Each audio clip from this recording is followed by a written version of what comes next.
So the body is a part of nature, which is a part of the creator. So it's a sacred science, healing. You can't do healing with the body without healing with the mind, without healing with the spirit, and you deal with the nature and practices of rituals of community to heal the person. I mean, well, this has happened where I'm falling asleep with the television on, and my dream is coinciding with what's happening on TV, because it seeps into your subconscious. Like, of course, it's right there. It's no secret about that. What you put in, you know what I'm saying. What you take in is what you put out. Because the music was used before slavery as a tool to elevate, to liberate, to celebrate. There's drums. The drums, the dance, the arts, very much a part of our healing. Yes. And as a healer, I recognize that there's a separation between health, arts, spirituality. You said you've noticed a difference. Yeah, it's a big separation. What are people valuing today that they weren't valuing yesteryear? Or what were some of the things yesteryear that we were valuing that are not being valued today, like family? Okay. You know what I mean? Let's talk about family. Family, faith, things aren't the same. And I understand things evolve, but what hasn't evolved enough, as I feel, like, the conversation of God. Growing up in Bermuda, I often felt like there's a question on which me I should be. And it's a good me or quote unquote a bad me based upon who's looking. And culture is sometimes looked at as bad. And your blackness sometimes is always being evaluated.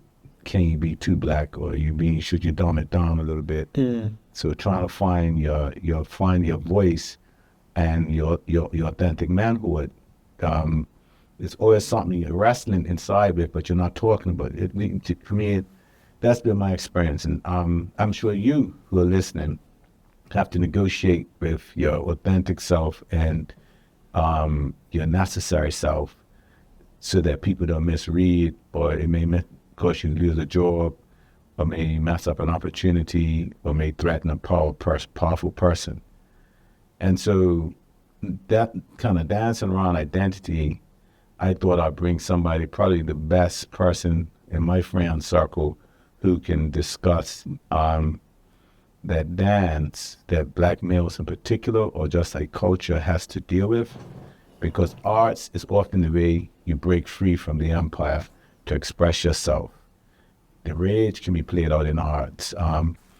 The insecurity, the passion, the sexual expression, the spirituality, the morality, the militancy, all can be done in the arts. And so I couldn't think of anybody else to help me discuss how we are coping with the empire through the arts. Are we zooming who? Are you zooming me? Am I zooming you? None other than my brother, Chubb. Dr. James, man. It's good. It's good to. Was that a good opening? That's a great opening. I was looking behind to see who's he talking about? He's talking about me. I can't believe it. Yeah, man. But it is. It's a joy to be here. We've had conversations. Give for those who don't familiar with you. I mean, your credits are way out there, but somebody may be in a corner not listening. Oh man. Your real name, what you do, your background, your head off lift. I'm basically a person who's been put on earth to give a message. You know what I'm saying? That's how I look at it. Is to make people happy. I believe that's my sole purpose of being here. DJing now professionally for about 23 years. I've been blessed to do what I love for a living. Currently at this time on 503 radio station, morning show to be exact, and that job is basically I believe my calling, to bring the masses what I call the feel good. You understand? Is to bring people closer to achieving goals, whether they knew it or not. You know what I'm saying? So overall, I'm a husband, Shout out to my wife right now, Carla. Beautiful. Necessary. That's That's necessary. the queen. That's the empress. You know, I'm a son. How did you and your wife meet? If I can go there. Oh man, that was swear to God, that was all good. The conversation was being had. I was on the radio.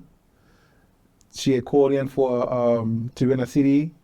We actually got to speaking and talking, and we felt each other's vibe out. And I feel that is so important, to feel the vibe of another that you're gonna go walking on the Now, aisle Chuck, with. was she really calling for a CD? Come on, I mean, Yes. no, you need to check on this. No, I'm gonna say this because I'm not gonna incriminate myself in any way, shape, or form. It was a CD. It just called in there because it was giveaways and this and that, and that's how it all started. That's how the ball got rolling. Okay. I'm gonna leave it right there too. Okay, so that's cool. So, wife piece, nice, working in your passion. Tell me a little bit about you before you made it to where you are 23 years in profession and kind of pretty much the lead taster for culture and leading people to the feel good in Bermuda. Who were you? What was it like growing up? What was your story? Well, with me, I've always been, as they would say, a real one. I've always been a genuine person, a genuine soul. So I never pandered. I never gave in to peer pressure. I was always myself, and I believe that's what's also helped me get to the levels that I've gotten to, because I never once compromised my integrity to get where I'm at. I came through humble beginnings. A lot of people don't know this about me, but I'm a jeweler by trade. Oh, really? Yeah, jeweler by trade. You ran away to school for that? I did an apprenticeship here, and then I went away to get my certifications. So, yeah, that's what a lot of people don't know about me. Then. So, anything you particularly specialize in? Diamond, gold? Settings, general repair. So settings of stones, and it's a full scale, and then different formulas to make certain levels of gold and carats and all. It's Nice. it's an open field. It's really an open field. So, growing up, you grew up in Bermuda? I grew up here. I grew up here all my life. So ingrained in the culture, 100% in the culture. So what was your view of what Bermuda was then, and where did you see yourself of Bermuda back then? Was it optimistic? I tell you what, genuinely being a child, I would say I was carefree. I didn't give too much thought into the future as a child, or even as a teenager growing up. I was one of those, I'll go with the wind, I'll, blow with the wind, Overall, I could say music was always God. That's one thing. Let's get this part right. Let's get this part out there. Growing up, it was imperative for me to do my Lord Jesus Christ. That was first. That was Seriously? always taught first. Whoa. No matter what was going on around, it was always imperative. That came first.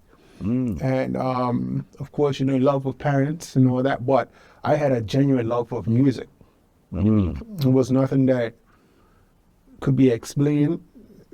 I would listen to different music, and where everyone else would be loving this part of the song or whatnot, I'm delving in a little deeper into what this song's like, or how this could sound like this.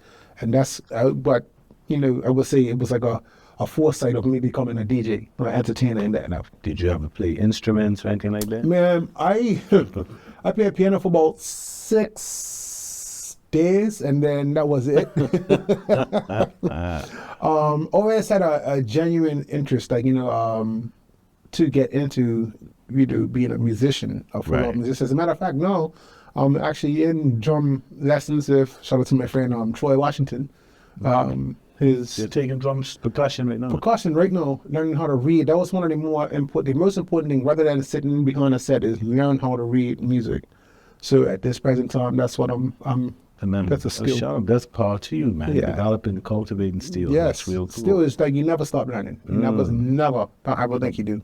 So you was on your music passion, you found your journey. So you were hearing things that other people necessarily may not have been You hearing. may not have been paying attention to in a song, or and that stood out to me. A certain music or certain songs I would listen to over and over and over, and discover something different each and every time. So that's how I listened to my music. I had a special, Now, your mom. Tell me about moms. my mom was a God-fearing woman. strict rule for Iron Fist. She loved to laugh. You know what I mean? Like I said, was first and foremost a relationship with God. Like, you know, being taught how to pray at a young age, prayer nights at home, you know, things like that. Listening to hymns as loud as the speakers would allow them to be, you know, being explained Sunday school, being church on Sundays. Oh, even if she didn't necessarily go, I was good. You know what I mean? Amazing cook, woman. She loved life. She's a beautiful woman. Like I said, Iron Fister. I know what that fist feels like too. So you had powerful influence of your mother, who was a woman of faith. And she stood for that, and you had the courage of your convictions. You stood for what you held on to your principles. Absolutely. You know, and not that you was a perfect person, but you stayed true to the games of being a man of the book. Yes. So in our community as a musician, what do you see shaping our culture as people? Because you stood firm on faith, and despite the pressures, what do you see shaping Bermuda from what your mom and what it was like when you were small to what you see from your landscape now? What's shaping us?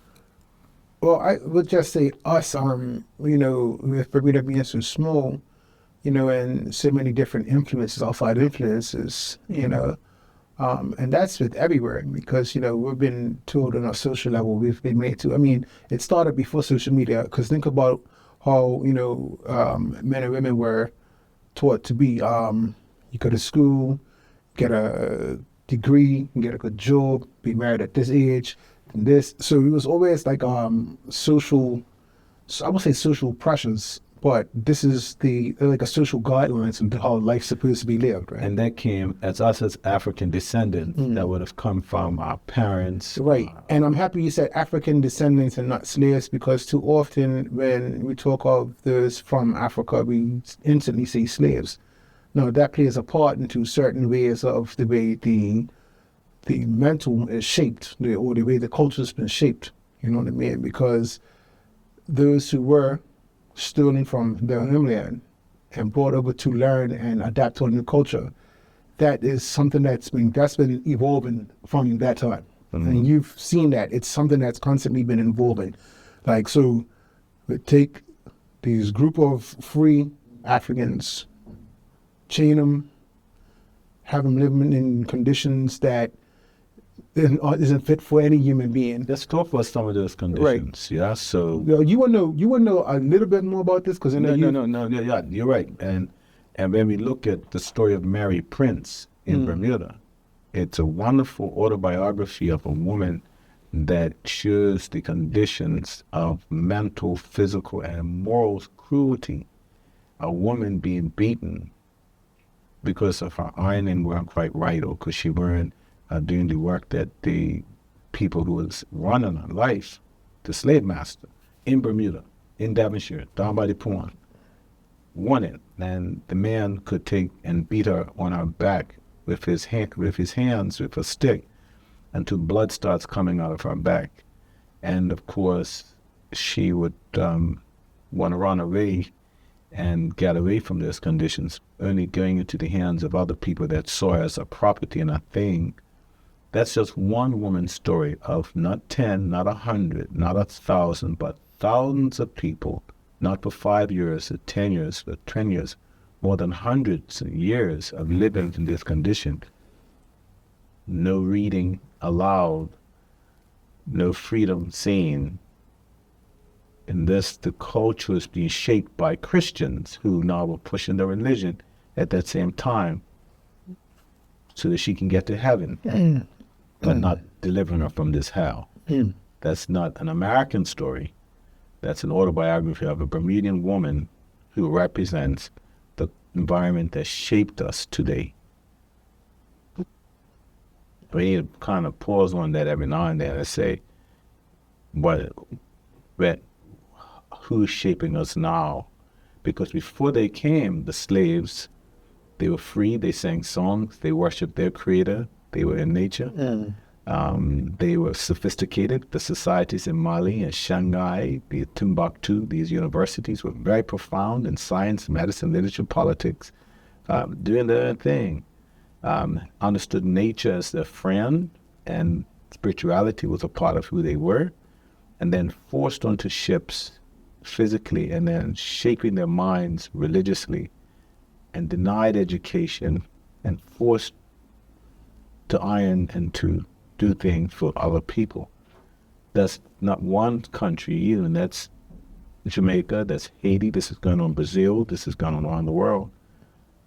The Western nations. You gotta hold on to that, because that's our background. That's a part of, I feel, who we are. The conditions that we were put through, as you went into a bit of depth. But I know it's easier for us to say than to live by or to do, but we can't be defined by the conditions we were put through.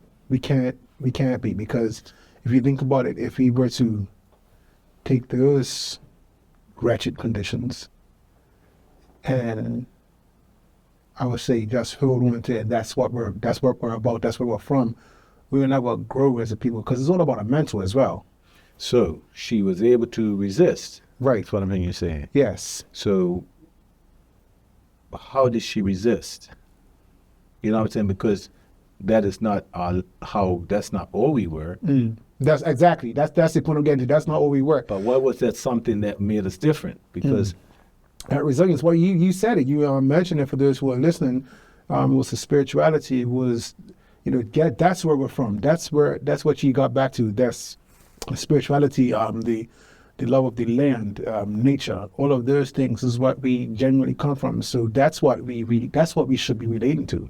Yeah. If you know what I mean. It's like, not saying that we shouldn't forget. We'll never forget what we've been through as a race of people.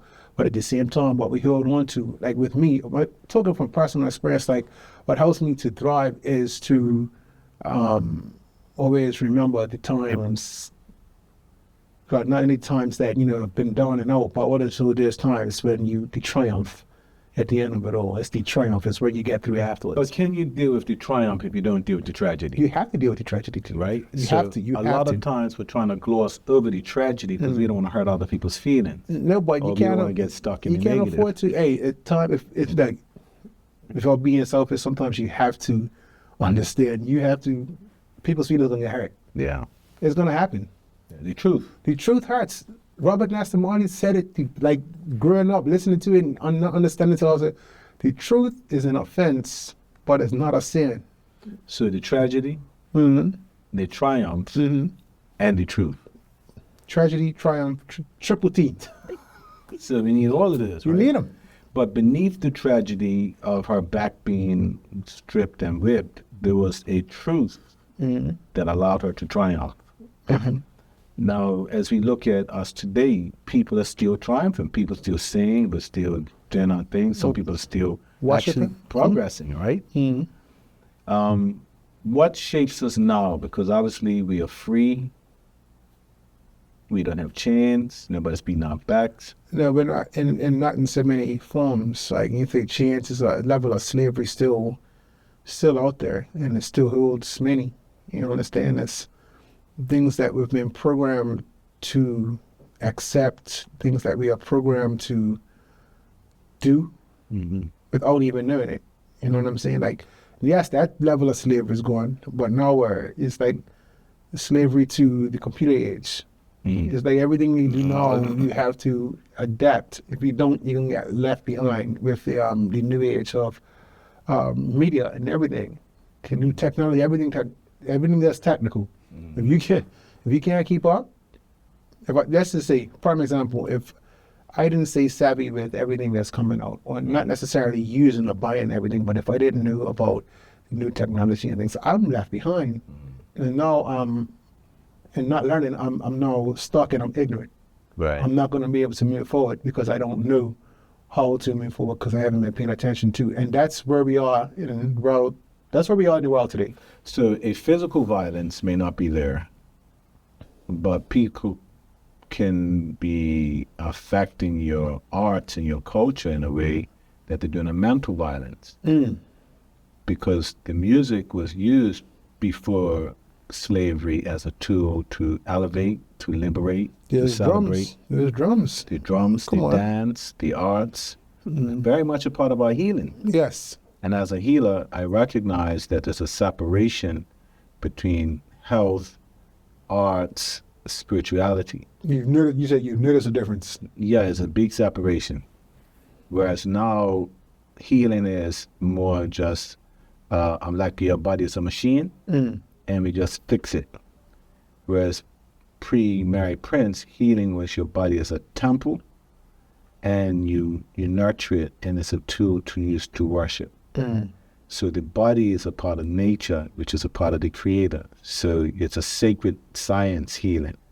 You can't do healing with the body without healing with the mind, without healing with the spirit, and you deal with the nature and practices of rituals of community to heal the person.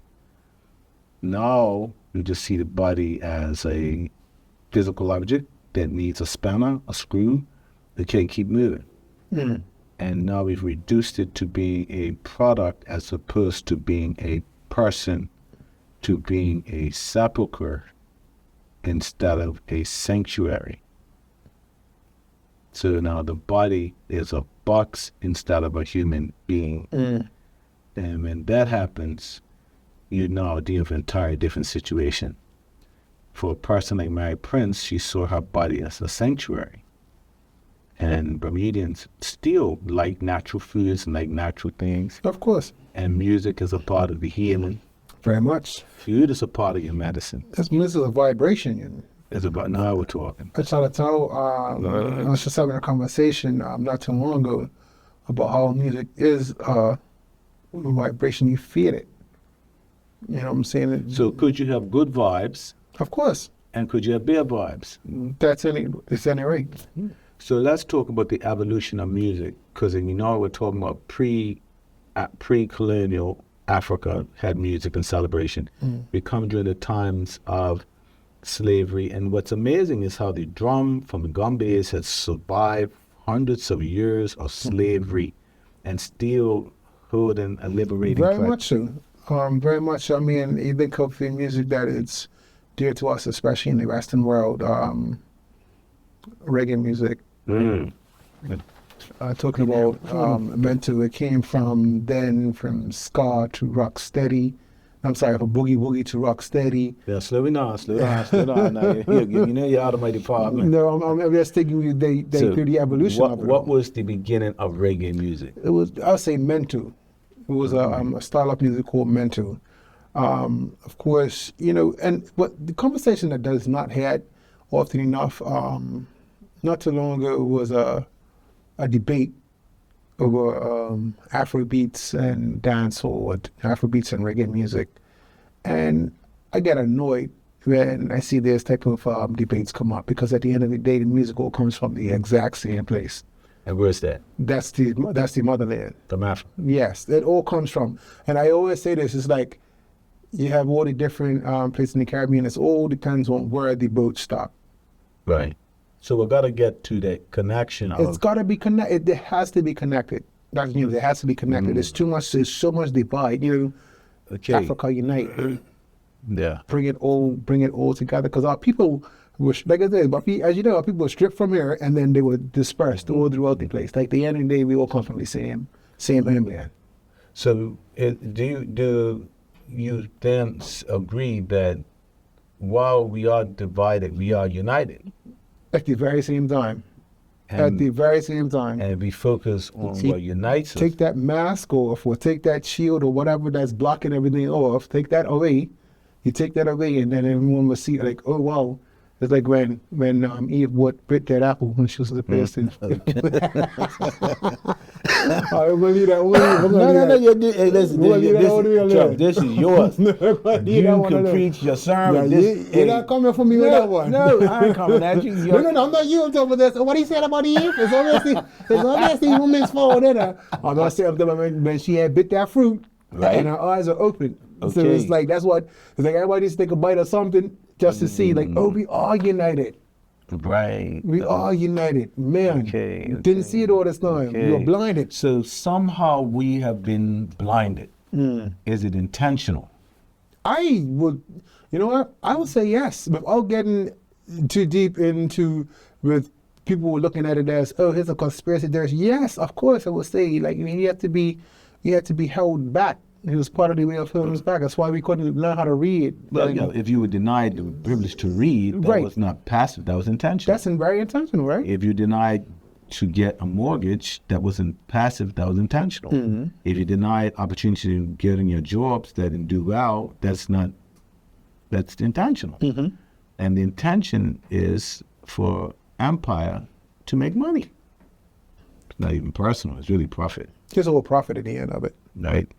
And so the music that now comes through, like you said, mental, I don't know much about mental. I did go on to a place called Trenchtown in Jamaica. Okay. And I was there, and I went to where Bob Marley actually created that song, Three Little Birds, on my doorstep. And I saw the very doorstep that he was speaking of. And he and there's another guy, I forget his name, a Jamaican colleague among him, who was singing these songs about what it's like living in a struggle. And of course, the story would be told how that eventually becomes a liberation music. It's really dealing with the oppression of the colonial empire of the British. Yeah, but you know what's also amazing about that is, as much as that music was being made, they were also restricting the airplay on it too. Talk to me about that. A lot of the considered rockers music was called or rebel music. You know what I mean? There was music speaking against being oppressed, or, you know, what the governments are allowed to do and all that. So that music was actually being banned from radio stations. So what a lot of people probably don't know is that once slavery got going, many people were trying to do uprisings from slavery. Of course. And the Christians thought that any rebellion was wrong. Any rebellion. And I mean, that moves forward even today, or at that time specifically. Like, you know, where, fun fact, a lot of the music that you hear from certain eras had like a nursery rhyme feel towards it, but messages were still being delivered in the music, is because when you put it in a nursery rhyme flow, what will happen with that is it was easier to listen to. That's why a lot of the artists from that time were putting music in a very happy. So they had to code it. They very much coded it. Because it was dangerous to tell that type of truth. And that's not something that just came about that time. When you talk about certain songs that were sung in, for the Underground Railroad, the Wading in the Water, things like that, or Swing Low, Sweet Child, all those type of Negro spirituals were coded. Right. The same thing happened in, say, early to late 70s of reggae music, not necessarily dancehall. Well, in some dancehall instances, where the nursery rhyme effect, they will sing like Mary Had a Little Lamb, but they will put different lyrics behind that. In a one-drop reggae feel, they will still sing in nursery rhyme coding, because if they came across too militant, the music wouldn't get played.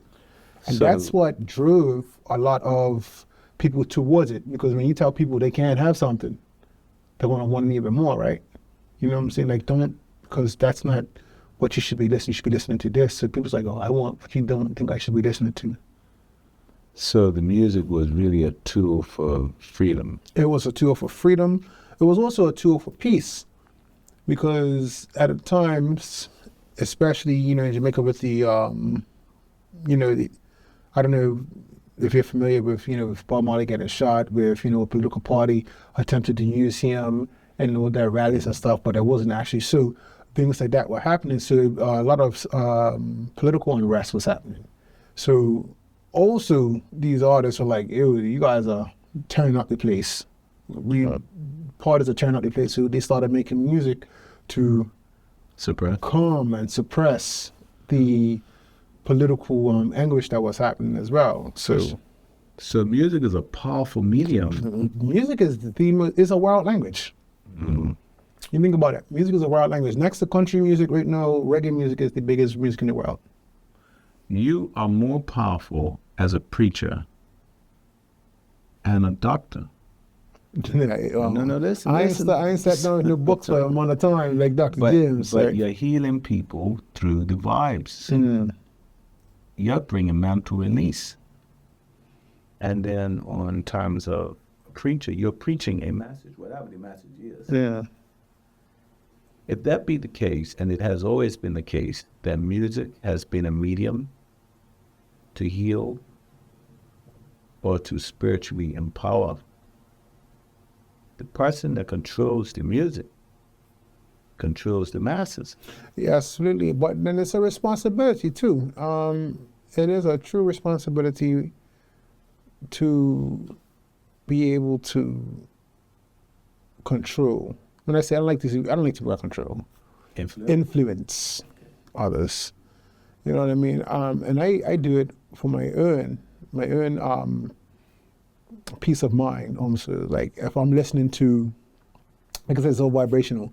If I'm feeling a certain way, if I want to hear some soul music, like, you know what I mean, I'm gonna listen to some Eddie Floyd or some Sam Cooke or something like that. Okay. You know what I mean? That I Eddie Floyd, but I know Sam Cooke. you know Eddie Floyd. You just probably, there's a lot of songs he's sung you probably don't know, recognize them right now. But it's all right. We can get there. That's our next conversation next time. I'm gonna excuse the doctor as much as he excuse me too. But yeah, Sam Cooke. This one boy is also a personal trainer. I mean, we're gonna get back to Eddie Floyd, but you know, I do want to acknowledge that because I'm seeing amazing transformation from DJ Chubb when it came to that side of his life.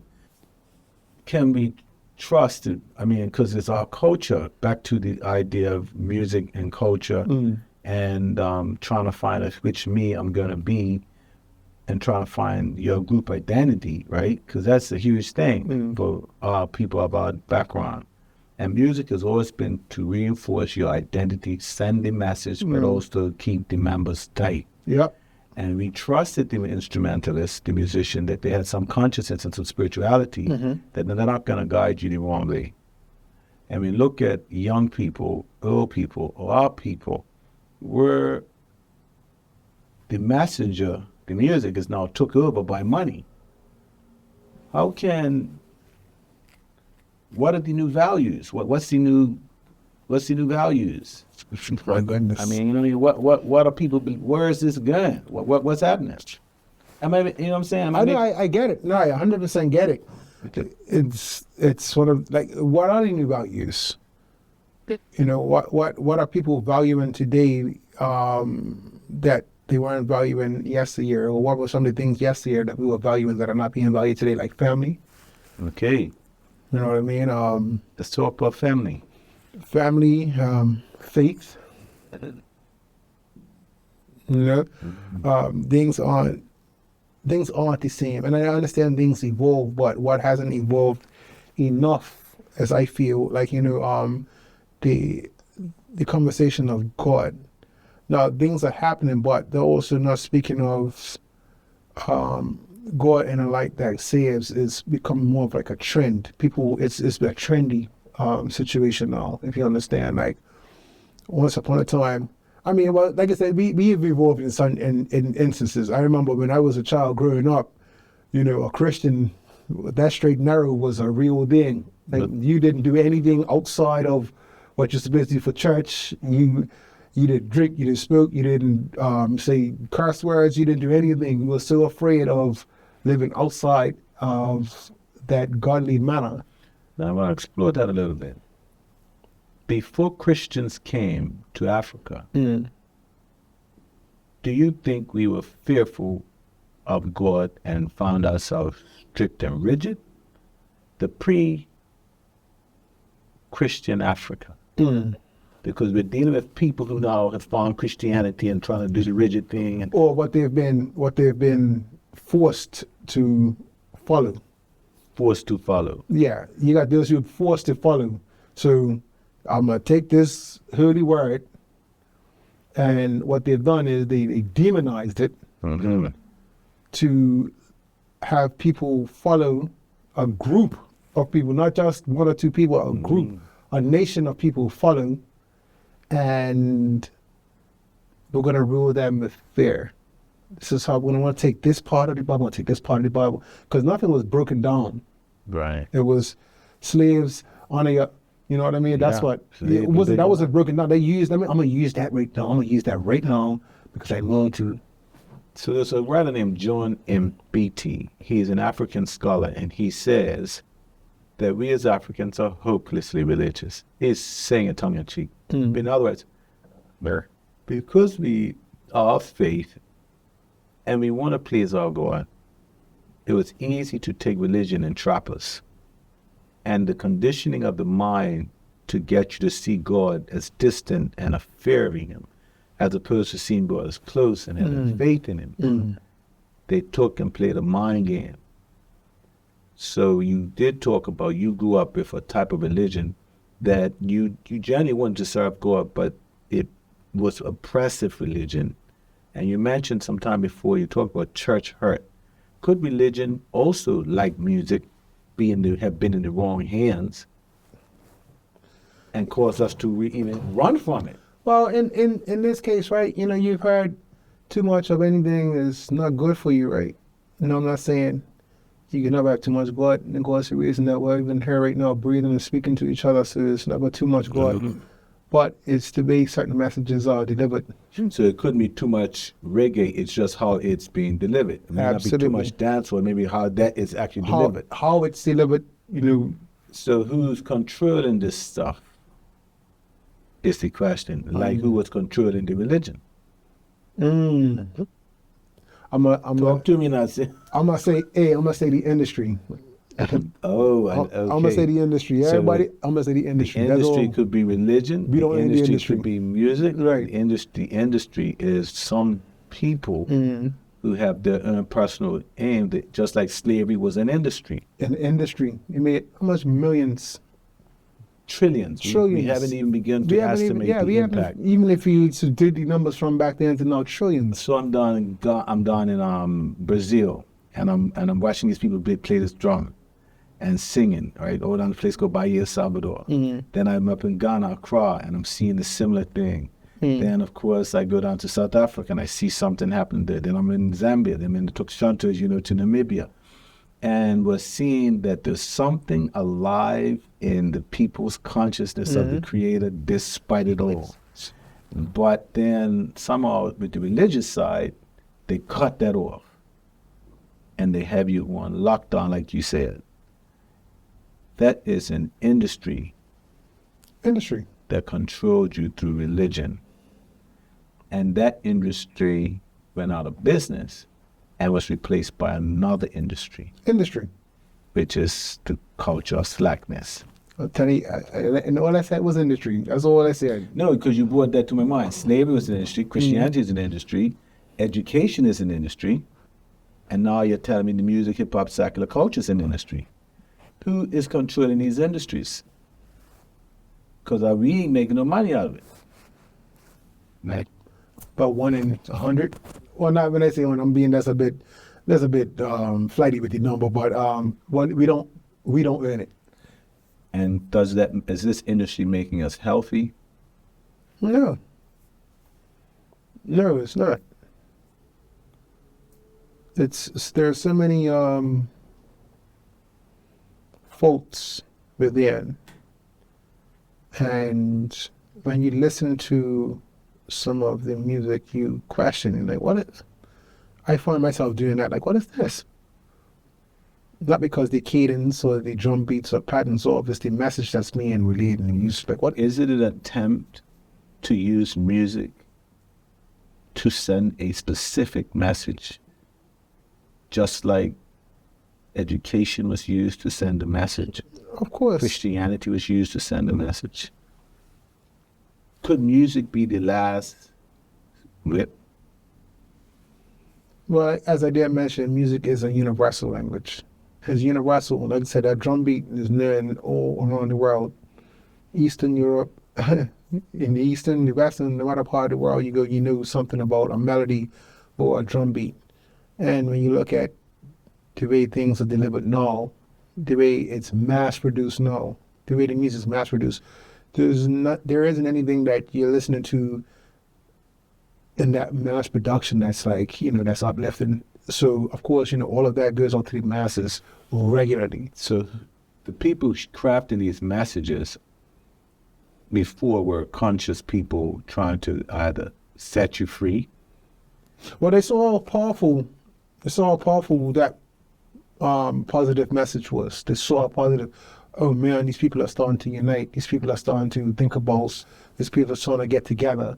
You know what I mean? We can't afford that to happen. We can't afford this uprising. So what we're going to do, we're going to continue to, allow things, and we're going to program, because you got to remember, like the way these record labels allow music to be released, the way they allowed it to be released is the way the masses would accept it, or the way the masses would get it. Like, you have to look now, even as a DJ, I have to look at a score and like, what's good? I'm going through record pools. I have to do my own research to find music that I would rather use to uplift people, right?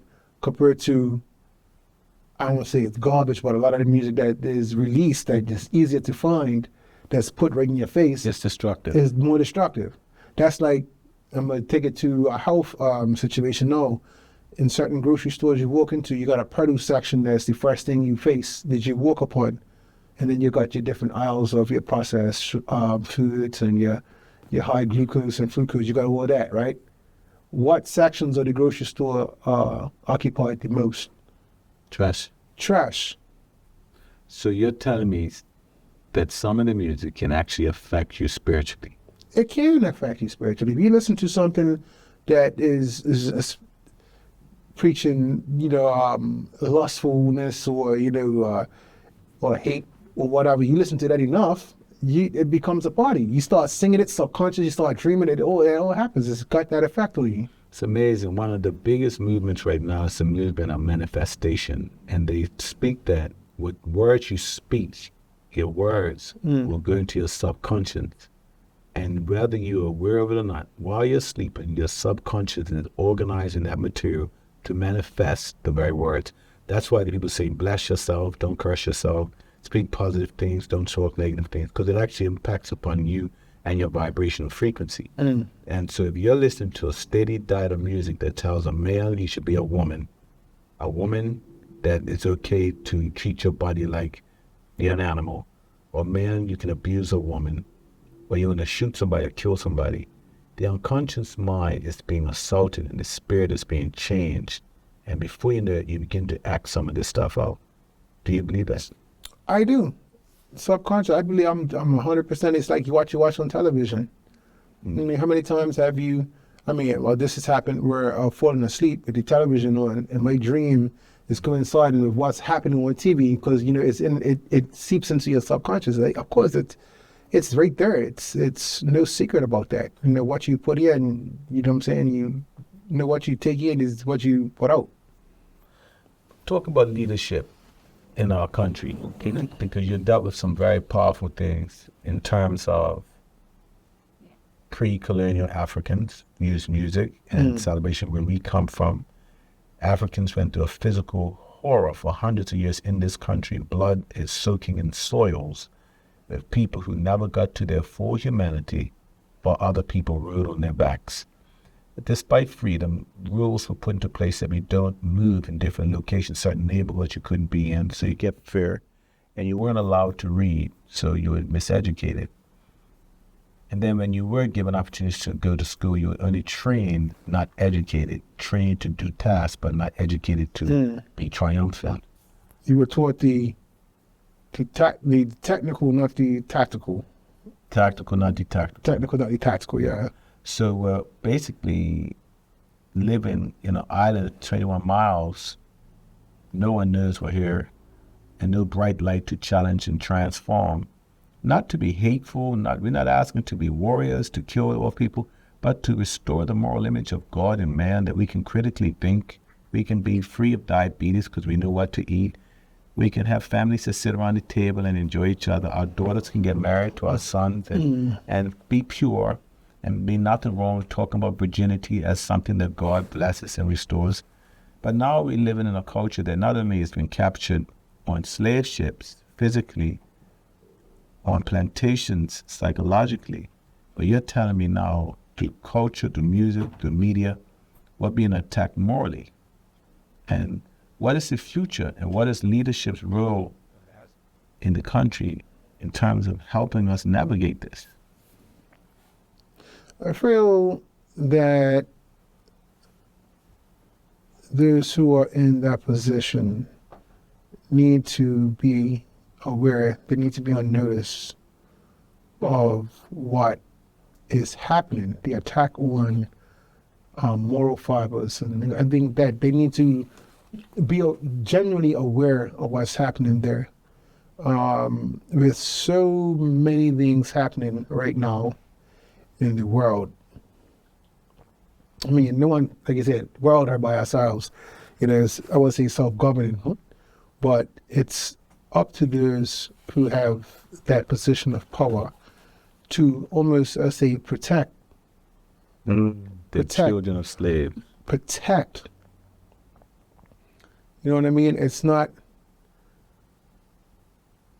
about taking what you can for yourself and then move on afterwards. It's about seeing the issue, seeing the problem, getting to the root. I always believe in grassroots. If you're going to be a professional in whatever you're going to do, it's all about the grassroots, where you start from. What was your grassroots? And knowing what the problem is, find out. If you're not sure, be grown enough, be a leader. Admit if you're wrong, if whatever position of power you're in, know that you're wrong about something. Find out. If you don't know, you don't know. Are people happy right now? No. We're definitely not happy right now. We're definitely not happy right now. And that's due to, I'm going to be fair, because I believe in fairness. It's not something that just happened. It's not something that just happened. The cry was coming out for so long. However, with the way society moves, it's easier to sweep things under the carpet or give just enough so you can forget or, ease pain instead of taking care of the issue itself, right? It's easier to do that. So what is the real issue that they're not dealing with? Because you talked about pre-colonial Africa. You talked about slavery and industry. You talk of post-slavery and industry, education, culture. Talk about music and industry. What's the real issues now? What is it that's really hurting Bermudians? What's hurting us? Because you're saying we're not well. No, I didn't say we're not happy. No, we're not happy. Don't say I didn't say. Don't get me on that one. It's not about happy. No, it's. I would say I'll say a certain lifestyle that the masses are used to, or a certain way of life that we're used to that it isn't anymore, and it's because of issues that need to be solved. Issues that need to obviously be solved, and I'm not getting too deep into detail with things, but we all knew it because we complain about it. If you're on socials, you see it all the time. You see the complaints all the time, but at the same time, we're not making a move forward to hold accountable for anything. You know what I mean? And like I said, I'll be fair. I wouldn't put the blame on no one. Then protecting myself too. Better believe it. No one institution, one party. I'm not going to do that. Right. You know what I'm saying? There's a responsibility held amongst those who are in that position to know this is what needs to be done for the side. And don't make a promise. Don't make promises. And then 4, 8, 12, how many other years later, nothing's come to fruition. Don't do that. Mm-hmm. You know what I'm saying? It's like, if you can't do it, you say you can't do it. Or if it's taking time, say it's taking time, because this has to be fixed first. Be honest, be transparent. That's where I'm at with it. Mm-hmm. So I'm not, I can't hold one. No, but I hear the frustration, right? Not frustration in terms of matter anybody, but the frustration of feeling like we're in a trap. We got an industry, and then we have people who are just hoping. And I hear in your voice, you care about your people. It's my people. Honestly, Dr. King, let me tell you something. I'm in my community. You understand what I'm saying? on my community. I know people out there who, you know, they're frustrated, they're fed up. It feels like there's no way for them to turn. And those things have to be addressed. Like, let's be honest. Like, you can't just think that you're going to lighten something up or make this a little bit easier and it just lasts for a couple of days or months or whatever. Just talking and just scaling things. It's not what helps. It's not what's gonna fix anything. You know what I'm saying? Like, things have to be fixed. Address. Things have to be fixed. You said address. They're gonna be fixed. Fix. You know what I'm saying? Yes, of course they're gonna be addressed, but guess what? They're gonna be fixed. They fix. You know what I mean? I'm not talking about Band-Aid fix either. I'm talking about surgery. Right. You know what I'm saying? We gotta get to the root. I keep saying we gotta get to the root of issues. So, okay, in the meantime, while we're waiting and hoping as we're in a phase right now, what can people do for themselves to reclaim what has been stolen by the industry, the empire, and not being necessarily fixed? What can people do?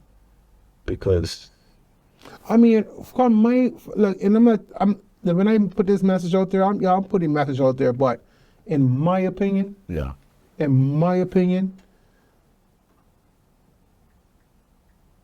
find a relationship with God. I said my opinion, you know. Now, when I say my opinion, I'm not telling you what to do. I'm saying what I would do, because there's been times where I've been at a low point, at my lowest point, at my personal lowest point, and I'm gonna tell you what works for me. You know what I'm saying? Give me one of those lowest I'm not gonna give you all that right now. Give me a little I'm not gonna. That's not what I'm doing right now, Doctor. You know, I'm saying, because you know I'm gonna keep this. Right.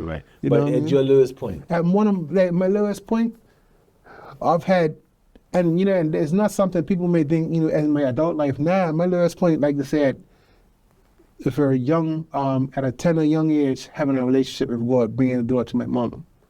You know what I'm saying? She brought me through to that, and I'm grateful for it, because her and my man, and of course we go through things because life happens. Anyone tells me they live a perfect life, no. But at the same time,